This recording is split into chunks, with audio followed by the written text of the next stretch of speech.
Welcome to the channel Mansi the Homemaker. இன்னைக்கு நம்ம பார்க்க போற recipe hotel style tiffin sambar. இதுக்கு நான் 1 கப் அளவுக்கு துவரம்பருப்பு எடுத்து ஊற வச்சிருக்கேன்.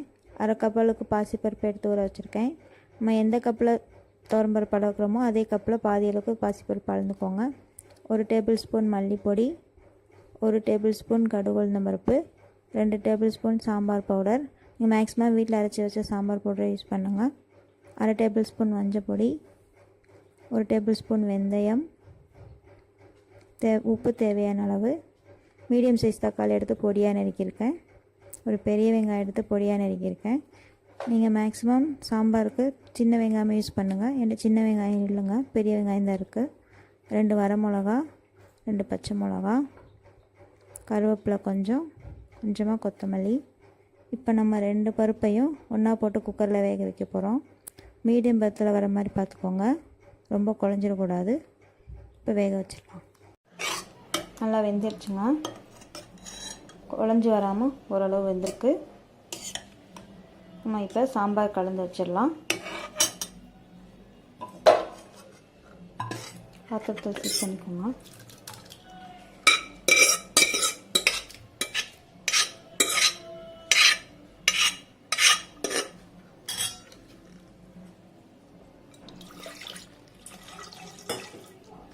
நான் இந்த குக்கர்லேயே சாம்பார் செய்ய போகிறேன், அதனால் இதை நான் வேறு பாத்திரத்தில் ஃபிக்ஸ் பண்ணிக்கிறேன்.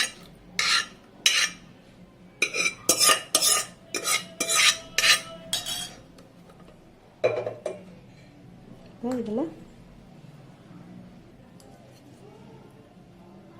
1 டேபிள்ஸ்பூன் மல்லிப்பொடி, கொஞ்சமாக கூட சேர்த்துக்கோங்க. 1/2 டேபிள்ஸ்பூன் மஞ்சள் பொடி, 2 டேபிள்ஸ்பூன் சாம்பார் பொடி, உப்பு தேவையான அளவு போட்டு நல்லா மிக்ஸ் பண்ணுங்க.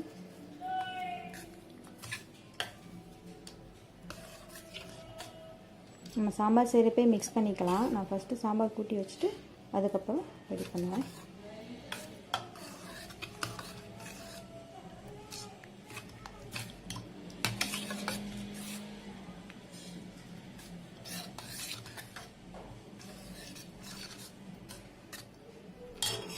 இதில் கொஞ்சமாக கொத்தமல்லி தழை இதில் ஆட் பண்ணிக்கோங்க. நம்ம தண்ணி சேர்த்துக்கோங்க. நம்ம சாம்பார் கூட்டி வச்சாச்சு, சாம்பார் ரெடி பண்ணிடலாம்.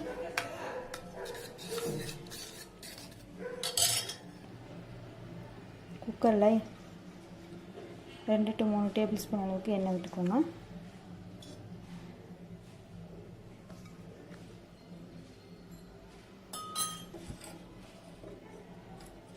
நல்லா காஞ்சதும் கடுகு உளுந்தம் பருப்பு,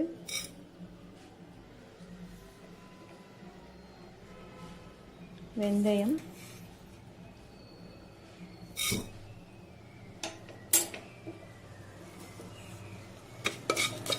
ரெண்டையும் போட்டு நல்லா ஃப்ரை பண்ணணும். வெந்தயம் வந்து கறிக்கிறாமல் பார்த்துக்கோங்க.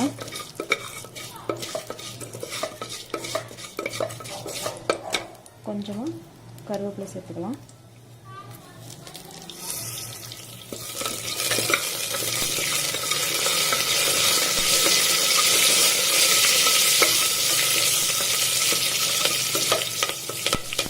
இப்போ நம்ம பொடியை நறுக்கி வச்சு வச்சுட்டு வெங்காயம், பச்சை மிளகாய் ரெண்டையும் சேர்த்துக்கலாம்.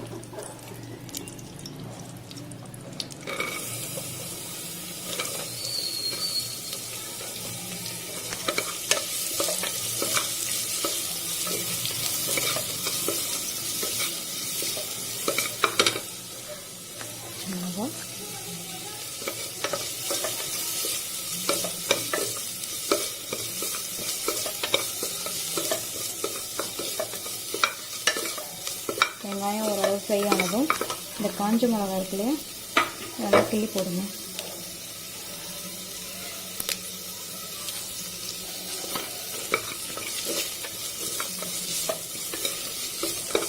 தக்காளி சேர்த்துக்கலாம்.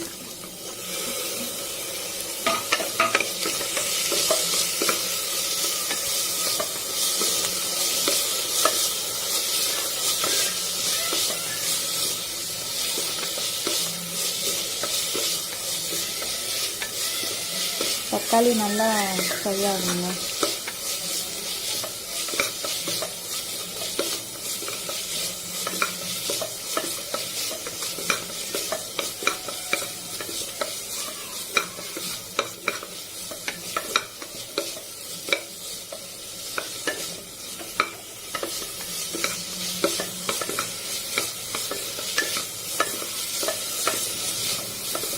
இப்போ நம்ம கூட்டி வச்சுருக்க சாம்பாரை இதை சேர்த்துக்கலாம்.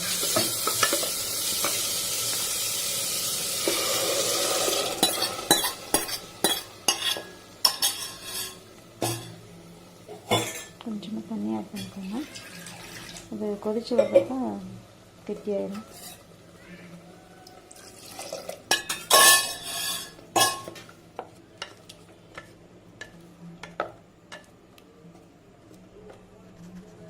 ஒரு 5 minutes நல்லா கொதிக்கட்டும்.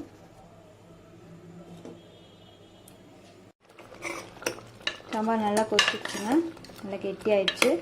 இப்போ நம்ம பாத்திரத்தில் செட் பண்ணிக்கலாம்.